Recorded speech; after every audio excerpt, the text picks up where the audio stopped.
오늘 하나님의 말씀은 사무엘상 19장입니다. 19장 18절에서 24절까지 말씀입니다. 가게 하였느냐? 그가 내게 이르기를 나를 놓아 가게 하라. 어찌하여 나로 너를 죽이게 하겠느냐 하더이다. 다윗이 도피하여 라마로 가서 사무엘에게로 나아가서 사울이 자기에게 행한 일을 다 전하였고 다윗과 사무엘이 나요스로 가서 살았더라. 어떤 사람이 사울에게 전하여 이르되 다윗이 라마 나요스에 있더이다. 사울이 다윗을 잡으러 전령들을 보냈더니 그들이 선지자 무리가 예언하는 것과 사무엘이 그들의 수령으로 선 것을 볼 때 하나님의 영이 사울의 전령들에게 임하매 그들도 예언을 한지라. 어떤 사람이 그것을 사울에게 알림해 사울이 다른 전령들을 보냈더니 그들도 예언을 했으므로 사울이 세 번째 다시 전령들을 보냈더니 그들도 예언을 한지라. 이에 사울도 라마로 가서 세구에 있는 큰 우물에 도착하여 물어 이르되 사무엘과 다윗이 어디 있느냐? 어떤 사람이 이르되 라마 나요스에 있나이다. 사울이 라마 나요스로 가니라. 하나님의 영이 그에게도 임하시니 그가 라마 나요스에 이르기까지 걸어가며 예언을 하였으며 그가 또 그의 옷을 벗고 사무엘 앞에서 예언을 하며 하루 밤낮을 벗은 몸으로 누웠더라. 그러므로 속담에 이르기를 사울도 선지자 중에 있느냐 하니라.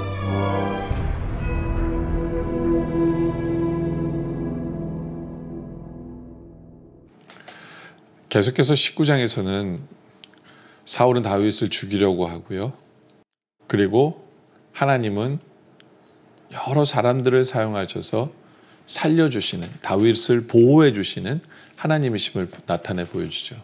처음에는 요나단을 통해서 하나님은 다윗을 살려주시는 하나님이심을 나타냈고, 두 번째는 사울의 딸 미갈을 통해서 다윗을 살려주시는 그 하나님이심을 나타내 보여주고 있죠.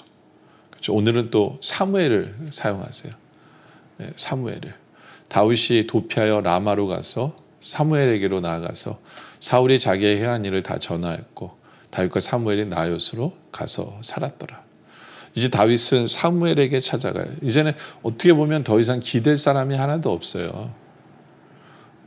그렇잖아요. 요나단도 이제는 어떻게 힘을 발휘하지 못해요. 아버지가 그 아버지 사울 다윗을 죽이기로 결심했기 때문에 이제 어떤 말도 통하지 않아요. 미갈도 이제는 아버지한테 야단 맞았고, 미갈은 뭐라고 얘기합니까? 다윗이 나를 오히려 협박해서 그럴 수밖에 없었다고 얘기를 해요. 이제 미갈도 다윗의 도움이 될 수 있지 못해요. 이제 마지막으로 어떤 면에서는 다윗은 사무엘을 찾아가요.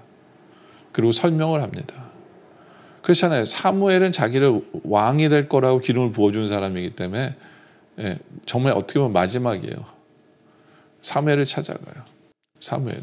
근데 어떤 사람이 사울에게 전하여 이르되 다윗이 라마 나요세 너희다 하매. 그것도 발각이 돼요. 이제 이게 발각이 됐다는 얘기는 뭐냐면요. 솔직히 사무엘은 이제까지 중립을 지켰어요. 그리고 아무런 일도 안 했어요. 왜냐하면 개인이 이게 하다 보면 반역이 될 수 있거든요. 그럼 사울의 이제는 사무엘도 죽이려고 할 수 있게 되는 거거든요. 그래서 사무엘은 어떻게 보면 조용히 지냈어요. 그렇잖아요. 힘이 있는 사람이에요. 사무엘은요. 권력이 있는 사람이에요. 제사장이고 사사고. 그래서 왕권을 사울에게 줬지만 굉장히 위협적인 사람이에요. 그래서 사무엘은 어떻게 보면 중립을 지킨 거거든요. 중립을 지킨 거예요. 근데 이제는 중립을 지킬 수가 없게 돼버렸어요. 왜냐하면 다윗과 함께 있는 걸 알게 됐고 중립을 지킬 수 없는 관계가 됐고, 어떻게 보면 사무엘도 정말 위험할 수밖에 없는 상황이 되어져 버린 거죠. 위험할 수밖에 없는 상황이 되어져 버린 거예요. 사울이 어떻게 합니까? 20절에 사울이 다윗을 잡으려 전령들을 보냈더니 그들이 선지자 무리가 예언한 것과 사무엘이 그들의 수령으로 선 것을 볼 때에 하나님의 영이 사울의 전령들에게 임하며 그들도 예언한지라. 그렇죠?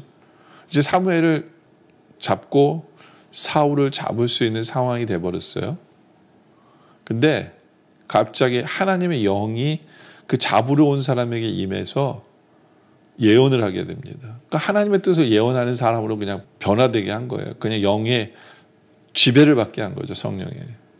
그래서 하나님의 뜻은 이게 아니다라는 것을 말하면서 그들이 그 일을 수행하지 못하게 되어진 일이 벌어진 거죠. 그러니까 하나님은 사람이 더 이상 도울 수 없는 상황이 된 거예요. 어떻게 보면 사무엘도 도울 수 없는 상황이에요. 그죠? 그럴 때 하나님은 어떤 하나님이시냐면 성령의 역사심을 통해서라도 우리를 지켜주시는, 다윗을 지켜주시는 하나님이시다라는 것을 보여주는 거예요. 성령의 역사심은 강권적인 역사를 통해서도 지켜주신 하나님이다라는 거죠. 또 21절에 어떤 사람이 그것을 사울에게 알림해 사울이 달린 전령들을 보냈더니 그들도 예언을 했으므로 사울이 세 번째 다시 전령들을 보냈더니 그들도 예언을 한지라. 그렇죠? 성령님께서 강권적으로 지켜주시는 거예요. 성령의 역사하심으로 지켜주신 하나님. 몇 번이나 보내도 상관없어요. 하나님이 하시는 거고 성령님이 지켜주신다라는 것을 보여준 거죠. 그러니까 이제 22절에 어떻게 합니까? 이에 사울도 라마로 가서 세구에 있는 큰 우물에 도착하여 물어 이르되 사무엘과 다윗이 어디 있느냐? 어떤 사람이 이르되 라마 나요세 있나이다. 어딘지 알게 됐어요. 이제 죽이러 가는 거죠.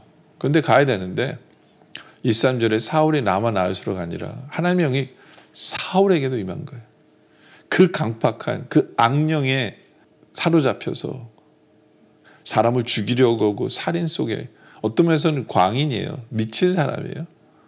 그런 사람일지라도 성령님께서 그를 붙잡아 놓으실 수 있어요. 그런 사람이라도 성령님께서는 강권적으로 그가 그 일을 하지 못하게 하는 거예요. 그래서 그가 라마 나요세 이르기까지 걸어가며 예언을 합니다. 그건 미친 사람이죠. 자기는 죽이려고 하지만 하나님의 말씀을, 하나님의 뜻을 전하는 사람이에요. 이게 얼마나 잘못됐는지를 얘기하는 사람이 돼버린 거예요. 자기가 오히려 얼마나 잘못된 사람인가를 자기 말로 얘기하는 사람이 되어져 버린 거죠. 수치스럽고 창피한 거죠. 수치스럽고 창피한 거예요.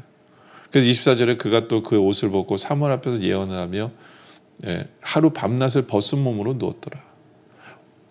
왕의 옷을 벗게 하신 하나님. 그렇죠? 성령님께서는 인간의 악한 뜻을 바꾸시고 수치케 하신 하나님. 악한 자를 창피하게 하신 하나님. 옷을 벗게 하신 하나님. 그래서 속담에 이르기를 사울도 선지자 중에 있는, 이건요 조롱이에요. 그 사울이 미쳤던 거야. 미쳤어. 그래서 하나님의 자기랑 뜻과 상관없이 하나님의 반대되는 말을 전하며 하는 사울도 선지자 중에 있는 거 맞아? 조롱이거든요. 조롱받게 하신 하나님. 악한 자를 조롱받게 하시는 하나님. 성령의 역사로 악한 자가 조롱받게 하시는 하나님. 악한 자가 자기의 뜻을 이루지 못하도록 만드시는 하나님. 바로 그런 하나님. 그렇게 해서라도 지키시는 하나님이라는 거죠. 근데 왜 하나님은 이렇게까지 해서라도 하나님의 영을 보내셔서라도 지켜주셨을까요? 왜냐하면요, 이게 다윗만 지키시려는 게 아니었거든요. 사무엘도 하나님이 지켜주시려고 한 거예요. 사무엘은 하나님의 사람인 걸 다 알잖아요. 사무엘은 어떤 제사장이고 사사고 하나님께 쓰임받는 사람이에요. 그래서 이 영적인 역사를 통해서 사울왕을 막을 때 사울왕은 적어도 하나님의 사람이라고 자기가 생각하는 사무엘을 안 건드리는 거예요. 그러니까 하나님께서는 이 역사를 통해서 동시에 두 사람을 지킨 거예요. 사무엘은 계속해서 지켜주시는 거예요. 더 이상 사울이 사무엘을 죽이려고 하는 마음은 없앤 거죠. 사무엘에게 능력이 있나 보다 이렇게 생각하게 하는 거예요. 그러나 다윗은 쇼텀이라도 이 성령의 역사를 통해서 지켜주시는 하나님이신 것을 나타내는 거죠. 그러니까 우리 하나님은요, 하나님의 사람은 성령을 보내셔서 강권적으로라도 지켜주신 하나님이 바로 우리 하나님이시다 라는 거죠. 바로 그 확신이 우리에게 있기를 원해요. 우리가 어떤 상황이 있든지 간에 나의 하나님은 나를 지켜주시는 하나님이다. 근데 다윗의 입장에서 보면 참 힘들 거예요. 억울할 거예요. 그리고 하나님이 섭섭할지도 몰라요. 물론 지켜주셨지만 섭섭할 수 있어요. 왜냐하면 그 요나단을 통해서 도움을 받게 하셨지만 이제는 그 친구와도 이렇게 도움을 받지 못하게 돼버리고 자기 아내 미가를 통해서도 이제 도움을 못 받게 하세요. 이제 끝난 거예요. 이제는 사무엘을 통한 도움도 없게 하시는 거예요. 이제는 정말 다윗은 외로워요. 아무도 없어요. 어떻게 도움을 청할 때도 없게 만드시는 하나님을 경험하게 되는 거예요. 왜 그럴까요? 하나님은 다윗을 사용하기 위해서 훈련시키는 거예요. 하나님은 다윗을 통해서 어떤 훈련시키냐면 네가 의지해야 될 것은 사람이 아니고 하나님이다. 하나님만 의지하도록 만드시는 훈련이에요. 아내도 아니고 친구도 아니고 어떤 권력 있는 사람이 힘 있는 사람도 아니고 오직 너를 지키시고 보호하신 너의 피난처 되시는 너의 반석 되시는 하나님만 의지하는. 그래서 다윗의 고백 속에 여호와는 나의 반석이시오 나의 요새시오 나의 산성이시고 나의 피난처 되신다라는 고백이 그래서 나온 거예요. 왜냐하면 의지할 데가 없이 만드시고는 이제는 하나님이 그의 보호자가 되어주시는 것을 나타내시기 때문에 성령의 강권적인 역사를 통해서도 보호해 주시는 그 하나님, 바로 그 하나님을 우리도 간증할 수 있게 원해요. 세상에 의지할 것은 오직 하나님 한 분밖에 없구나 라고 간증할 수 있는 우리들이 되어지기를 주님의 이름으로 축원합니다. 기도드리겠습니다. 아버지 하나님, 우리가 세상에 다른 것을 붙잡고 의지하려고 하는 부분이 있습니까? 이제는 정말 하나님만 붙잡고 의지하는 우리들 되게 하여 주시옵소서. 세상에 우리를 넘어뜨리려고 온갖 방법을 다 동원할지라도 성령님을 보내셔서 강권적으로라도 지켜주시는 그 하나님을 우리가 믿고 이제는 두려워하지 아니하고 이제는 늘 하나님의 편에서 하나님의 말씀대로 하나님의 뜻에 서서 하나님이 원하시는 길을 걸어가는 우리들 되게 하여 주시옵소서.